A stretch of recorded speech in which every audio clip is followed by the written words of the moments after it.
maye mokonzi ya bule alobaki mpo na bino tango bokotaki na mozole. Eske bokomprenaki yango ou bien bokomprenaki te? Soki bokomprenaki yango ndenge nini?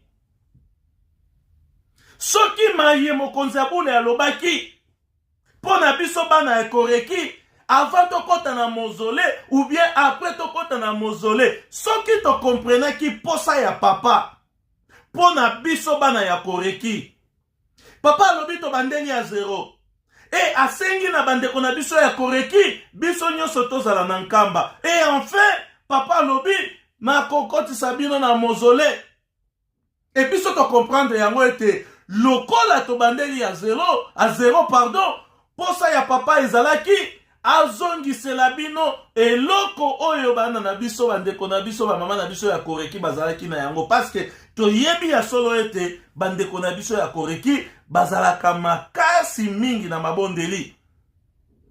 E banzembo na bango ezalaka banzembo ya mawa, banzembo ya kolela, banzembo ya pasi, banzembo ya ndenge na ndenge oyo bandeko na biso ya koreki bayembaka. E na moma wana esengelaki na biso to comprendre ete papa asengi na biso tozongisa lingomba esika ezalaki, tozongisa lingomba par rapport ya idéologie na biso. Bana ya koreki bazalaki bato ya mabina te, bana ya koreki bazalaki bato ya kobina te, bana ya koreki bakotisi mabina na lingomba systématique. E mabina wana ekomi kozwa ampleur. E lelo tokomi na difficulté ya kostope mabina na kati na lingomba na biso. E soki otali depuis bapapa batikaki biso, eloko nini ya malonga oyo biso tosali, biso bandimi oyo tokoki koteya na mokili, nini oyo tokoki koteya na mokili, eloko oyo biso tosali na mokili ezali mabina. Parce que tango tozali koteya ete tata Simon Kimbangu azali nzambe molimo mosantu, mokili ezali kokipe biso te. Batata ba maman, mokili ezali kobeta biso kara. Tango tozali koteya mibeko bolingo misala, mokili ezali kobeta biso kara. Metango kaka bandeko na biso ya koreki ba introduire mabina na kati na lingomba, tala lelo mokili mobimba bakomi kokopie mabina wana.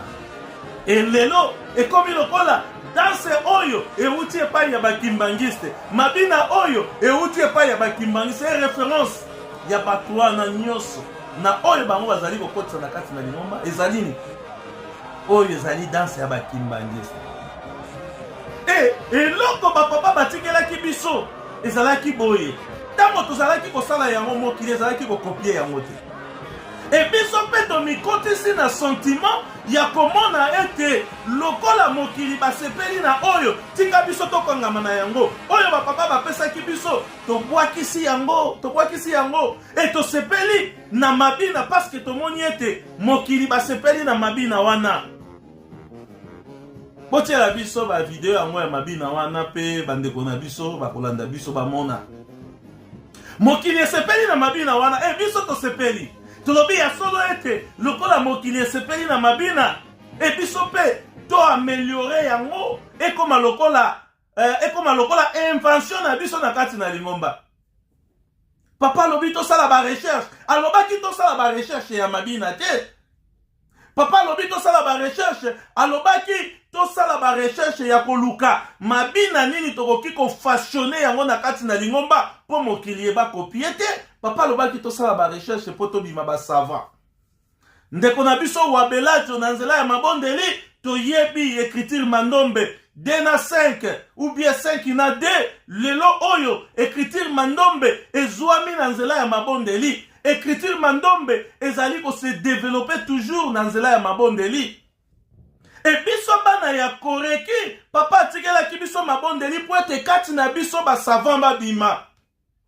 Papa atikelaki biso na nzela ya mabondeli parce que kati na biso ba savant babima. E biso totiki la discipline spirituelle oyo ko consacrer biso, oyo ko concentrer biso na ba invention na ba technologie et to se laisser faire na tentation ya muke oto bengi yango mabina oyo toyebi te kino lelo nani akotisela biso mabina wana ekomi kozwa ampleur.